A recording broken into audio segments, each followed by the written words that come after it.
All right, so during the late 19th century and early 20th century, more and more people took action to address these complex social problems brought on by rapid urbanization and industrial growth. Some of them attempted to take direct action through legislation. Others took action by giving direct assistance to the working poor through charity organizations. But whatever the way that they chose to address these complex social problems. These reformers gave a new sense of life and urgency to American society.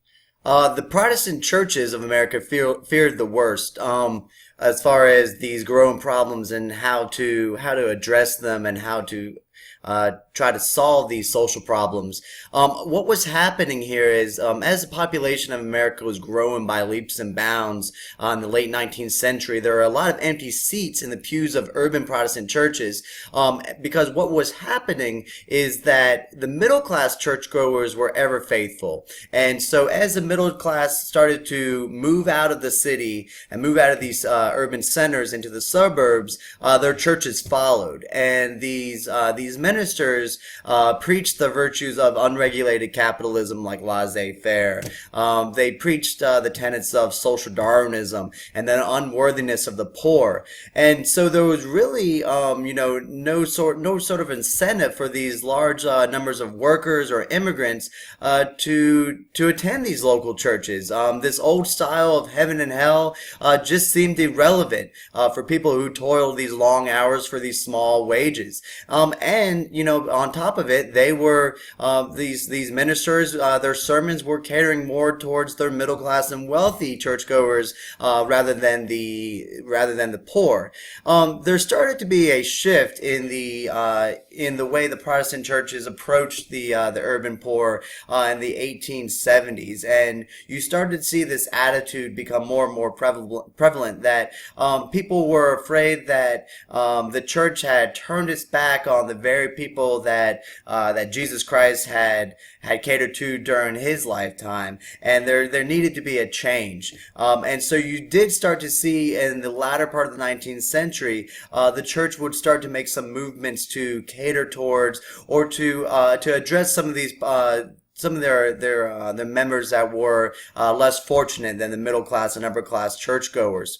You also started to see the creation of such organizations that had been around in England and brought over to America in the latter part of the 19th century. The YMCA that was brought over to England from England and started to sprout up in American cities in the 1850s and onwards. You start to see the Salvation Army. That's going to get established in America in 1878. So you do start to see some organizations sprout up that will try to address some of the ills that their less fortunate churchgoers were experiencing. Out of this change came the social gospel movement, and this is when the church was addressing that fear that they were starting to lose relevance among the masses, and began to try to tie in the teachings of the church with contemporary problems. A couple of the people that we want to focus on with the social gospel movement. There's a minister named Washington Gladden. Washington Gladden in 1876 wrote a book called "The Working People and Their Employers," and he rejected the notion put forth by the social Darwinists that the poor deserve their fate and should not be helped. Gladden argued that Christian values and virtues should govern the workplace, and worker and employer together should serve each other's interest.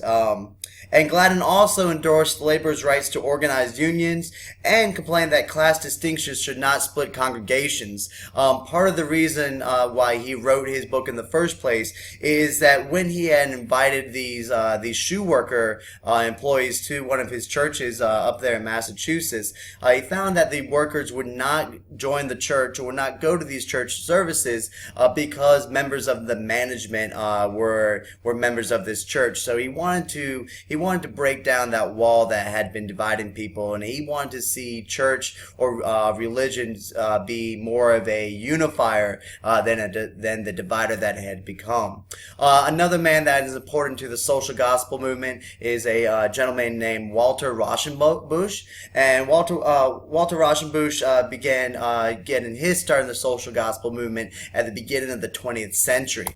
Walter got his notoriety in the social gospel movement by spending decades in what was New York City's Hell's Kitchen neighborhood. If you're familiar with, or if you've ever watched the movie Gangs of New York, that is the 5 Points Hell's Kitchen. That's the kind of scene where, where Walter Rauschenbusch was really focusing in his efforts. Very high criminal rates, really poor living conditions, very high levels of immigration, especially among the Irish. And so he was focusing his attention on those areas in New York City. And Walter has a quote here from his book Christianity and the Social Crisis. He said that if society continues to disintegrate and decay, the church will be carried down with it. But if the religious community can rally such moral forces that injustice will be overcome, it will itself rise to higher liberty and life. The church was indispensable to religion, but the greatest future awaits religion in the public life of humanity.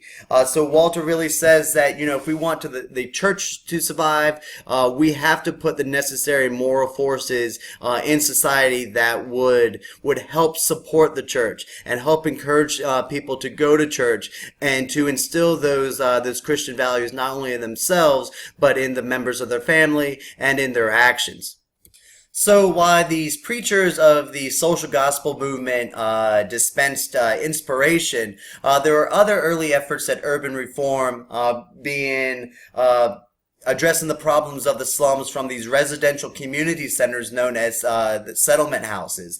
And by 1900, there were perhaps over 100 settlement houses in the United States. Some of the more famous being Jane Addams's house, known as the Hull House in Chicago, which was established in 1889. You have Robert Wood's South End house in Boston. You have Lillian Wald's Henry Street Settlement in New York City. And so you do start to see other people taking a more pragmatic approach to addressing some of the problems of urbanization. So the purpose of the settlement house movement was to bring together prosperous men and women with the working poor, which often included those new immigrants that were coming into America at this time period. The settlement houses they were placed right in the middle, or right in the heart of these poor or rundown neighborhoods, these ethnic ghettos. That's where you'd more likely see these settlement houses sprout up.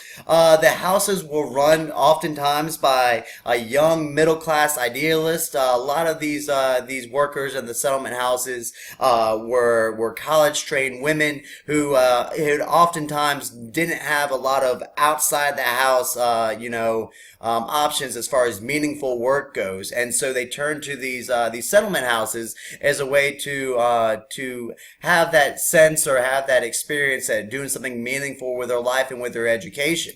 So I had mentioned earlier that the purpose of the settlement house movement, and especially focusing on Jane Addams in the Hull House in Chicago, is that they had more of a pragmatic approach to addressing the problems of urbanization. And they focused on a lot of the essential needs or the practical needs that their, I guess you could say their clientele needed.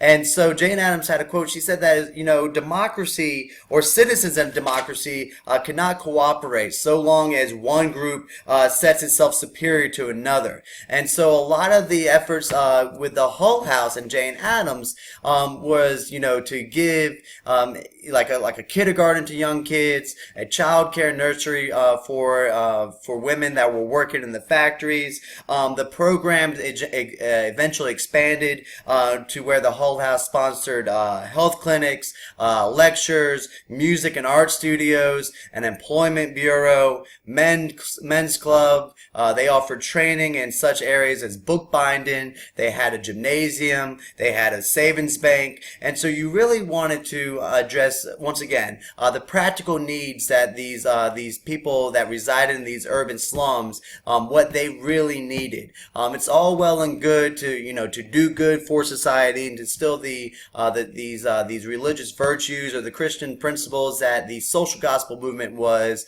advocating. But Jane Addams says you need to do more, something that's tangible, something that they can see the benefit from here now and not later. Jane Addams and other settlement house reformers, they realized though that just by having these settlement houses in these cities, and by doing all these programs or giving all these programs for the people that are living there, it's about as effective as bailing out the ocean with a teaspoon. And so they worked hard to organize political support for local and state laws. Some of these laws or these statutes that they got enacted through this organized support is sanitary housing codes, public playgrounds, juvenile courts, mothers' pensions, workers' compensation laws, and legislation prohibiting child labor and monitoring the working conditions in factory sweatshops. You will also start to see some people advocate, a movement for child labor reform, to stop or to put some regulations on the ages in which children can be employed in the factories. So you do see a lot of effort being put into, once again, trying to solve some of the problems that rapid urbanization had sprouted. And by Jane Addams, by the end of her life, she had won the Nobel Peace Prize in 1931. And when she died in 1935, some people said that she was the most venerated woman in America at this time. So once again, really putting boots on the ground and trying to get real, change brought to some of these people that were living inside these cities.